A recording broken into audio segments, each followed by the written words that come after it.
Yeah, we'll do that later. All right, Chemo Home Friends back at it with another episode with Austin and Kent. Talking, why do women keep, I don't want to say a secret, but when they're in a relationship with a guy and he's not doing well in bed, why don't they just sit him down and tell him he's not doing a good job? What women tend to do is fake a lot of sexual tendencies that happens. They just keep it to themselves, and then when an argument pops out, Yep. there you It all go. comes You out. suck. You this. You're that. You have the smallest penis in the world. Why? Why do women keep that? You're making me think of A, When Harry Met Sally, and B, Sex in the City. There's an episode with Samantha where she dates a guy with a smaller member.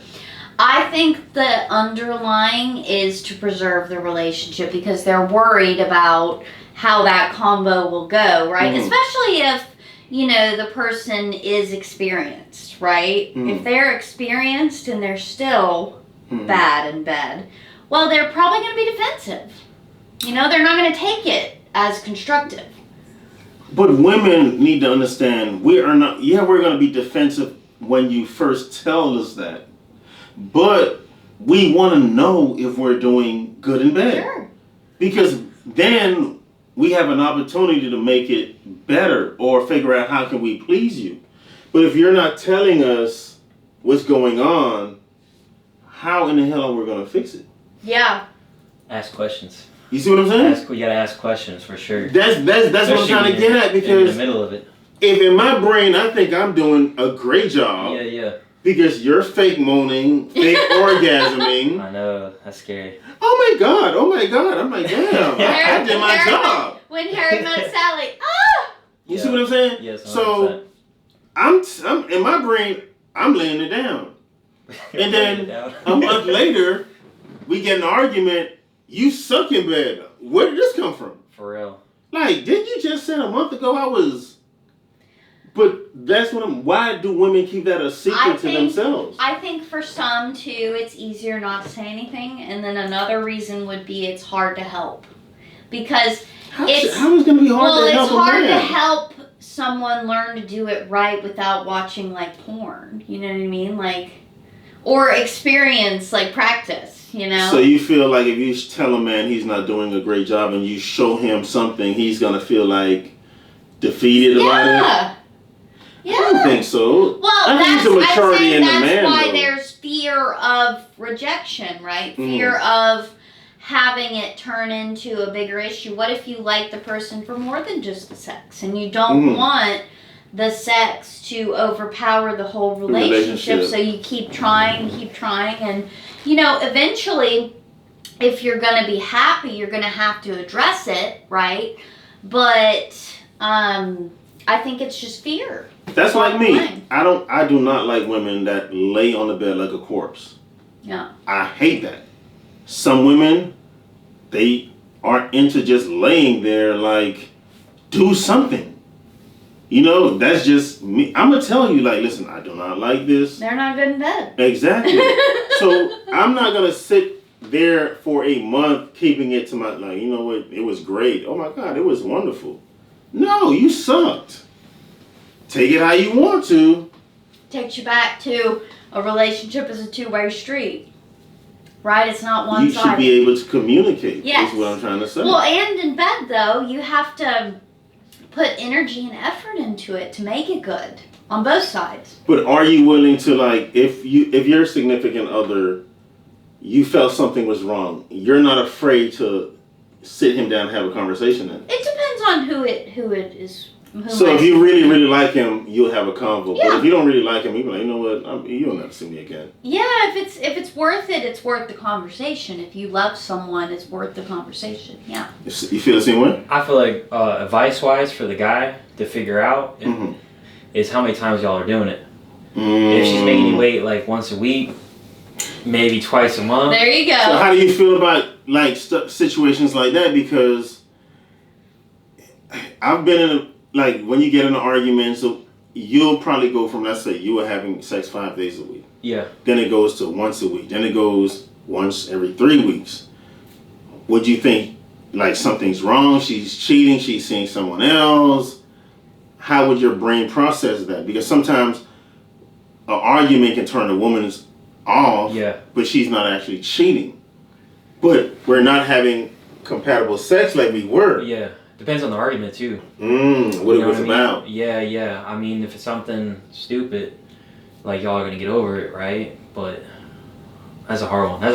I mean, what if the argument leads you to have more sex? That can happen also. That can happen You know? also. It's the best sex. But if, I think But that can women be not bad as bringing it well, up, but- what if women bringing up that they're not satisfied leads to an argument which leads to less But sex? you know- There you go. You know, every time you have an argument and you have sex after an argument, it's not fixing the problem. No, So the problem never got fixed. the underlying issue. You have to Exactly. address that. Yeah. That's what I'm saying. So, I think it can fix it though. for a moment, No, but if it was something trivial, facts. like if it was something like what color is the sky? I mean, Who's gonna argue about the it's color of the trivial.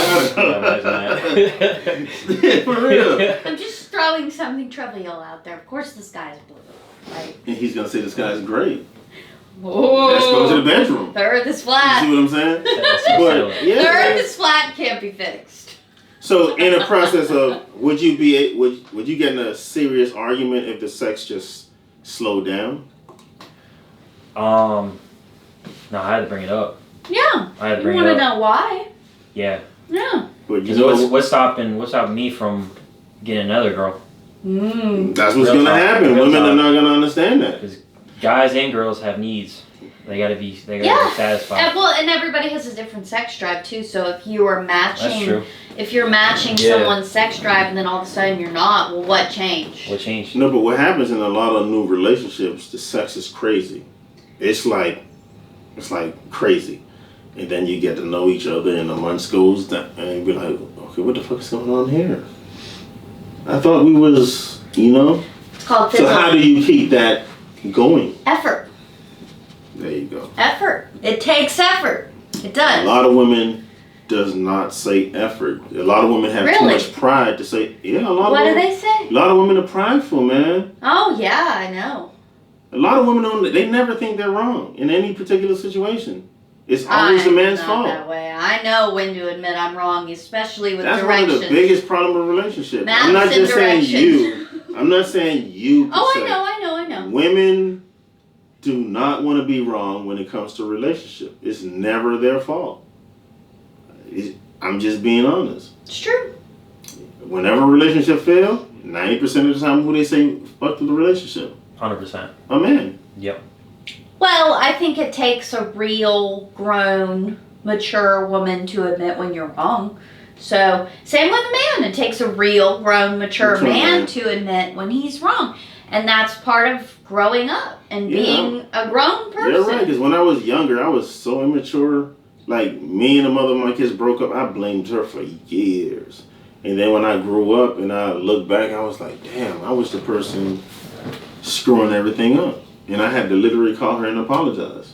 Well, you're the bigger person that you accepted that and could apologize. Yeah, but I had to see the truth through my eyes because I was the one out late. I was the one not coming home. So I didn't get it in that moment. Yeah, and I think another really important thing for like long-term relationships in general is you have to love yourself, right? You can't love someone else properly unless you have that core love for yourself That's and so, meaning and that is self-efficacy, so true. whether it's a job, whatever you find fulfillment in, you have to have that on your And own. the problem with people is we wait for someone to come in our lives And give us that. Give us that Yes. instead of loving yourself first, Exactly. and then you reach out in that And situation. you're dependent. Yeah, you don't And want you're to be dependent. emotionally dependent, you're physically dependent. So when it falls you apart, have the to hurt be, is worse. Exactly. You have to be a person. You know, you have to be an individual. That's what individualism and objectivism is all about, is standing up by yourself, and then your relationship with someone else is going to be that much stronger because you can be on your own. Okay. I like what you want to add anything to this and. I know that's powerful. That's a hard one. Objectivism. Yeah. Ayn Rand. She said, "I just went to objectivism." Oh, you said, "You know what? Philosophy has entered the chat. That's good. That's good." But yeah, man, this was a great topic with Austin Good topic. and Kent. Man, great time. Listen, you want to add anything to this? Tell them how to find you on social media. Tell them about your boxing. Austin Ray Cartier, plenty of knockouts to watch if you're into boxing. Treasure hunting too. I'm looking for money. So keep an eye Millions. out. Promoters, Do it. anyone, if you're watching this, send this to a promoter, boxing promoter, please. Yeah. He's very talented. You won't regret. You won't regret it. 100%. All right. Chemo Home Friends had a great time. Yeah.